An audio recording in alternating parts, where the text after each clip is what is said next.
Hello there everybody, welcome back to my channel. My name is Joesephyr and welcome to another Should You Pull video for Dissidia Final Fantasy Opera Omnia. And once again we have another really hyped banner. Arguably the most hyped one we've seen in a very long time, and it's going to be accompanied by the next boss rush event. And of course I am talking about Tifa.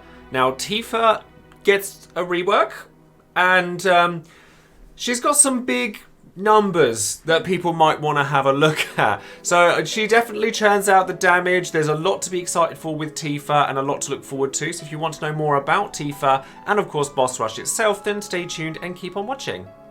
Now before we get started, of course, don't forget to check out all of my social media links in the description box below, including Twitter, Twitch, Discord, and Patreon. Now with Twitch, as of next week, so the community stream that should happen in next week or so, I'm going to be taking a short break from streaming Dissidia for a little while, purely because I need a little bit of a reality check and a bit of a mental health moment, because I won't go into too much detail as to why that's needed or anything, but I'm sure people who have followed me on social media, etc., might know what that's regarding. But don't worry, I'm still going to be making Dissidia videos. I'm still going to be doing my Should You Pulls. You guys won't be losing out on content. I will also still be streaming a lot, and I'll be streaming plenty of FF14. We're still trucking along nicely with FF5, and I'll only be a couple of weeks break or anything like that. And I did want to also let you guys know that in the first week of August, I will be taking an actual break from streaming. Again, I'll be having plenty of videos and stuff that will be uploaded in the time I'm away, but I'm actually going on another boat trip this year, which I'm really looking forward to, getting out there and just doing something a bit different, getting out of the house after lockdown's been lifted and stuff like that. It's stuff that I'm really looking forward to. So if you guys want to come and find me over on Twitch, then definitely click on the link in the description box below. With regards to Patreon and all of that good stuff, thank you very much to all of my patrons who come along and support this channel. It really does mean the absolute world to me and gives me a lot of affirmation that what I do does help a lot of people, and with regards to the games and with regards to Dissidia, stuff like that. I am obviously looking at expanding, and I've been trying to do FF14 stuff, but time runs away with me, so I've been trying to get into that. But I do also shout out one of my patrons every time I release a new video, and today that person is going to be Diotic, who has been on my Patreon for a little while now and is a big Kingdom Hearts fan, as you can see in their title card just below. And if you'd like a title card just like they have, then perhaps you'd like to consider becoming a patron yourself to get that, as well as a bunch of other benefits as well. Don't forget to check out all of the other links in the description box below for resources pertaining to Dissidia, and of course all the other content creators out there besides myself.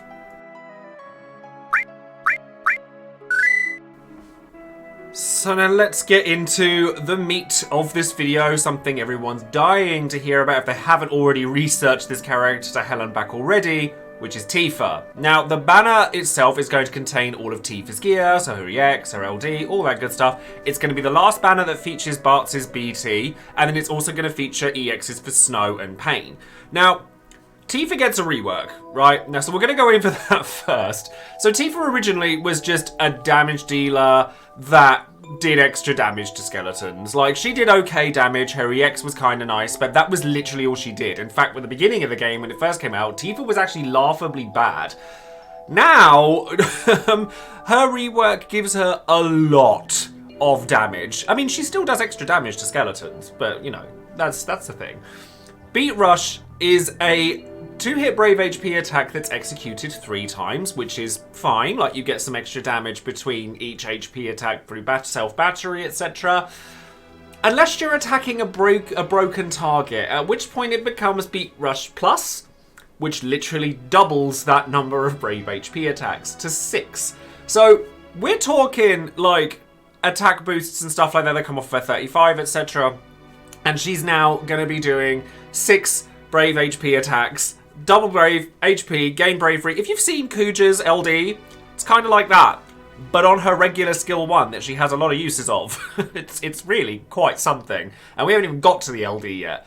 And then Battle Cry gives her the Zangan Way, which increases her speed, her attack, her Brave Overflow, all that good stuff. And it also it's a free skill use as well, in terms of it being one that doesn't add to your turn count. You get a turn immediately afterwards. That's been reworked as well, so that you then get another triple Brave HP attack straight afterwards.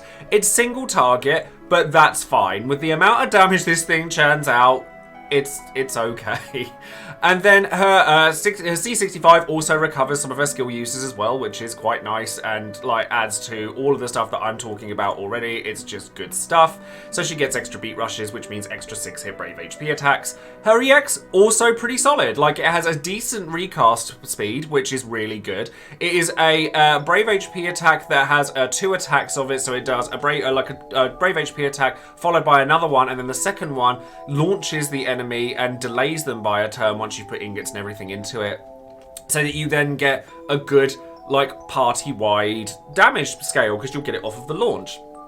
You also get another buff out of this called Fever Time, which increases her hit rate to 100%, so she's always crit hitting, and it also does more damage per crit hit. So she's going to be capping out on her hits frequently. And then, like I said, she gets Dolphin Blow combo instead of Dolphin Blow, which gives her the 3-hit Brave HP attack, followed by the 4-hit Brave HP attack from the Dolphin Blow itself, which then launches. And you get the delay out of it. Now, her LD, Meteor Crusher. You know how I mentioned Kuja's LD, Seraphic Star, and how that does loads of damage? This does more. Quite a lot more. And also gives her access to more free skills and extra stuff that she's able to churn out with her 6 Brave HP combos from Beat Rush, etc. So this, again, is a 6-hit Brave HP attack that gives you bravery back each time you hit with the last one, and therefore it gains more and more and more bravery after each one. And it also gives her a new buff called Full Throttle. So Full Throttle raises her attack, raises her Brave Overflow, and also increases HP damage she deals by 20%. Now, as we've seen with characters in the past, characters who do lots of HP attacks in their kit like HP damage percentile buffs. So people like Cecil and stuff like that absolutely live for Tifa. Sarah, fantastic example. Anyone that can boost Tifa's HP damage percentage will go a long way to adding to her damage. It really is like a big thing for people who do multiple HP attacks in their kits. You also get some free skills out of it. So you get Brave Attack Full Throttle or HP Attack Full Throttle the turn after you use this, which does revert back to their normal variants. So so after you get the regular HP++, which is a gain bravery, Brave HP attack, so nothing particularly special. But HP Attack Full Throttle is a 4-hit Brave HP attack, continues your buffs, no action delay, no turn count, and gives you a free skill use on the next turn. And it also does a couple of extra things as well, where it'll also make it so that you get Beat Rush Plus guaranteed from the next time you use it, so you're always going to be able to get that. It's really, really good stuff. So you're only going to get 3 uses of this. So but the Full Throttle lasts for like 16 turns. You shouldn't need to use this that frequently, but on the turns when you do, it's going to hurt a lot. And then that in combination with Beat Rush, you're just churning out single target damage like nobody's business. It's actually incredible how much damage this character can churn out. Yes, she's selfish. She doesn't provide much to the party outside of that 1 turn delay from her EX and the launch. But when you're doing this much damage, does it really matter? Like, there's a lot of damage just here. Like, imagine just casting Seraphic Star every turn and then occasionally launching the enemy, getting just... It's just so much damage. It's all she does is damage, but it's so much of it. And then with her LD board as well, you are going to want this because it increases the bravery potency. It doesn't look like much, but that last bit, increased brave gain based on HP damage dealt by 10%, that means that you're getting a 30% cashback on bravery between each of those HP attacks. It's a lot of extra damage, and it compounds and combos with all those increases in HP damage pluses, and it just turns it into an absolute monstrosity of damage. Like, there are bursts that do less damage than this. It's insane how much damage this does. So, honestly, Tifa's actually very simple. So what? She does a lot of damage, and I mean a lot. As if the amount of damage that she churns out isn't enough, her core abilities are actually pretty good at it as well. Bear in mind that her core abilities are Beat Rush and Meteor Crusher, so you're going to be getting a lot of damage out of these regardless, but the core effect on her LD call is actually pretty solid. Like, it's a massive attack boost, increases HP damage up by 10%, and increases Brave Overflow by 10%. So all that told all together, if you just need Brave Shaving or for your character to do more damage, then it's actually not bad. It's not very technical. It doesn't do like debuffs or buffs or anything like that, or it doesn't sort of alter the game state, really. It just does damage. But if that's all you're looking for, then Tifa's calls are actually quite good. And then when it comes to her armor, obviously she has bravery, she has attack keystone on her armor. And then when it comes to her high armor plus, it increases her brave damage hits by up to 25% once you've put, up to 30% after you've put everything into it, and then gives you 10% HP plus as well. So it's only for her, but because her brave potencies are so high on all of her hits, you're probably going to want this. Like, I definitely think it's worth having. I think that the fact that you're going to be able to deal like 15,000 damage before anything else has come in, before burst effects, before unity keystones, anything like that, it means her damage just goes even higher. And like I said, there are bursts that deal less damage than Tifa does, and quite a few of them as well. So honestly, I think that her high armor plus is a very worthwhile investment. This, by and large, I do think Tifa is an extraordinary character in terms of damage, but she is very linear. She is single target focused. She is not a character that's going to change the game state apart from damage. She isn't going to protect you from anything. She isn't going to stop certain things from happening. But the damage is there, and Terra, she doesn't even have the turn shenanigans like Terra and Lightning have. But because she's not a burst character, honestly, this opens up a lot of things that you can do with other burst characters. Taking Tifa and Garland, for example, is disgusting. The amount of damage that can be churned out through Tifa while Garland's burst effect is active is actually foul. Bart's and Tifa, unbelievable amount of aura, damage, fantastic stuff. She just goes in teams. If you just need a damage dealer and the enemy isn't resistant to physical damage, and even then you can bring an Enchanting Peril along with you to help circumvent that, Tifa just kind of goes in pretty much everything. She's just very, very strong. And if you've got other characters in your party of 3 that can sort of mold the fight around you, Tifa can just carry the damage aspect of the fight by herself. So now that we've discussed Tifa, let's talk about the boss rush that's going to come along with her. So this, like any other boss rush, is a multiple boss fight event, all with Lufenias this time around. All 4 waves have Lufenia orbs, and you're expected to bring multiple teams along with you to cater to each of the fights and have them last for as long as possible before you then switch over to the next one in order to carry on the fight. Now, like I said, there's 4 waves this one, all of which have Lufenia orbs. So I'm going to go over with the teams that I plan on using and how far I hope that they'll get, because you want to kind of finish this with 3 teams or less in order to get the maximum number of rewards. Now, the first fight will be just a single target boss that the crit damage is for the Lufenia orb. So this is where Tifa is designed to go if you get Tifa. Although there are other characters that you can use. As long as you keep the enemy broken, you'll be hitting for crit damage. There's plenty of characters you can use here. And what this one does is it likes to use charge to sort of bulk up its stats, make it so it can't be touched, basically. It puts an HP shield up, it can't be delayed, can't have its turn deleted, nothing can't do anything to this boss while it's in its charge effect, and then it'll do a really nasty brave HP attack after it. So the best way to go about this one, honestly, is stop it from getting a turn in the first place. So if you have access to Garland or Terra or Cloud and then Tifa, you're going to make mincemeat out of this thing before it even gets a turn. That is honestly the best way I've found to deal with this particular boss. Trying to do it the slow, simple way, he's just going to get too many turns and he's going to eat into your turn count for 50 before and stop you from being able to progress at a nice, easy pace. A lot of teams I see use Garland and Tifa because the delay on Garland during his burst phase will make it so that they can't move. Terra, similarly, works very much the same way. You take Terra in order to make sure that you just take more turns than they can deal with. I've seen teams that contain Cloud and then Kais. You could take launch teams with you and you make use of the delay from those two. There's lots of ways of making sure the enemy doesn't get a turn, and because the Lufenia orb is crit damage, it's something that you're definitely going to want to take advantage of.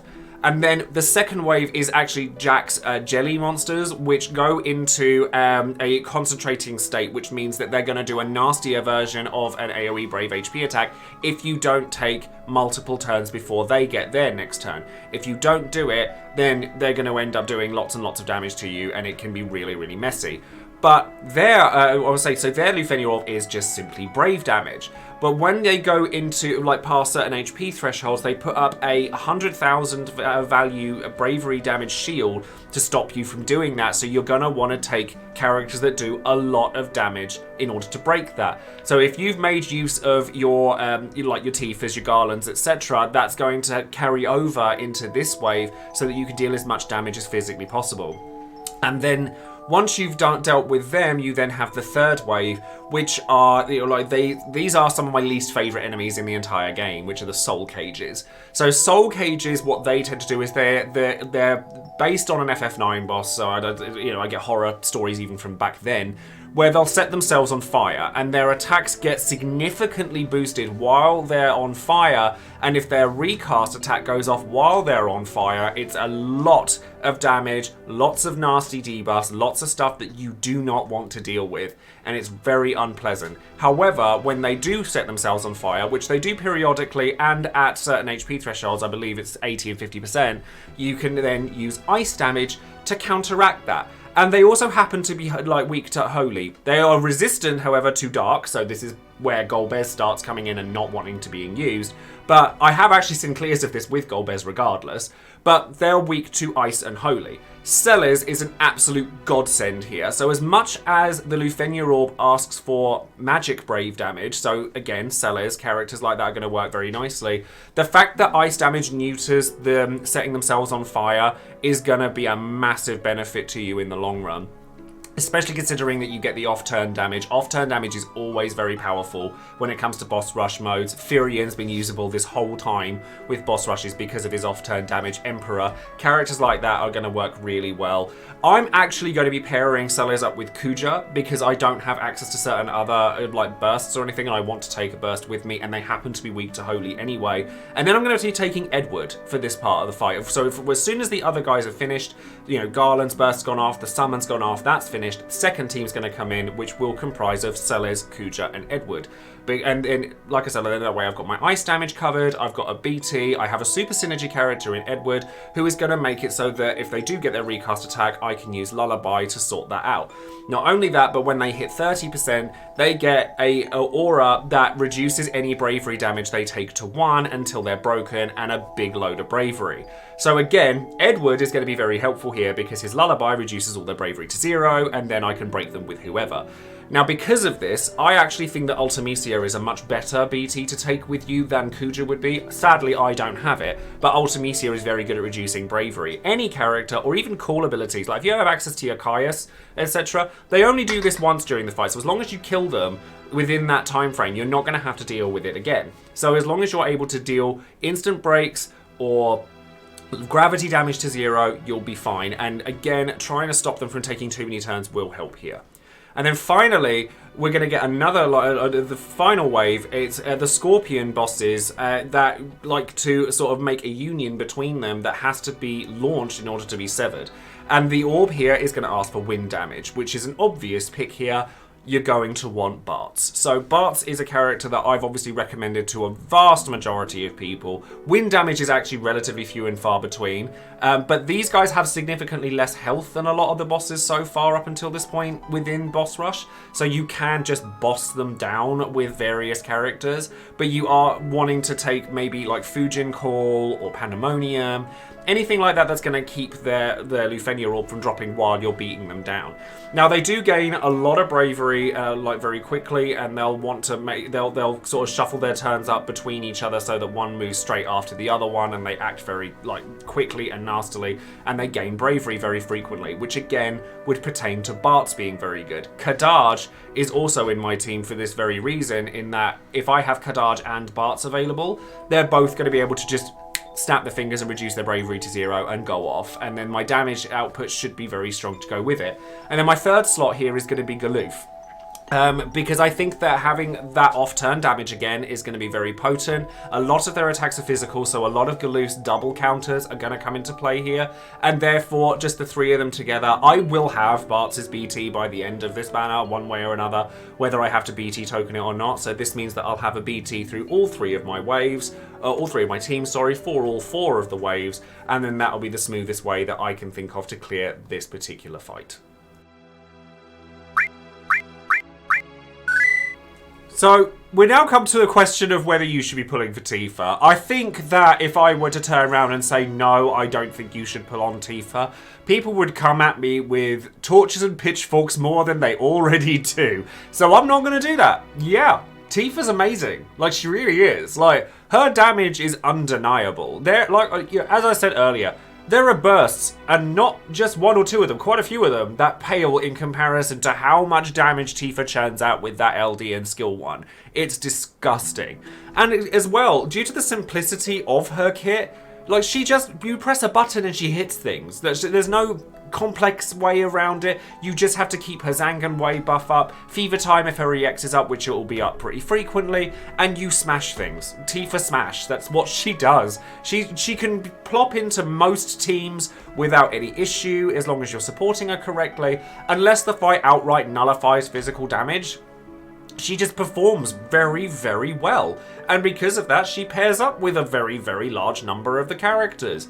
There's a lot of people who are going to be pulling here, myself included, despite the fact that I've pitied twice in the last week.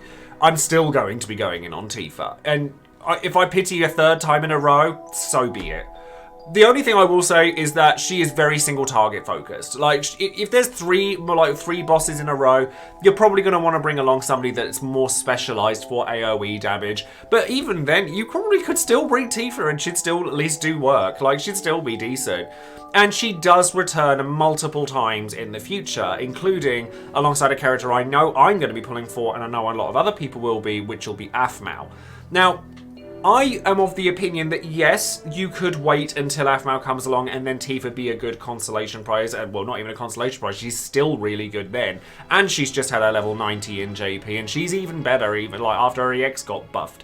But like, there's a lot of things to like about Tifa, and if you pick her up now, then you're going to get the most mileage out of the resources that you spend on her. And therefore, I think that even if you are in a position like me where you've had to spend a lot of resources recently, skipping her entirely, in my opinion, would be a mistake.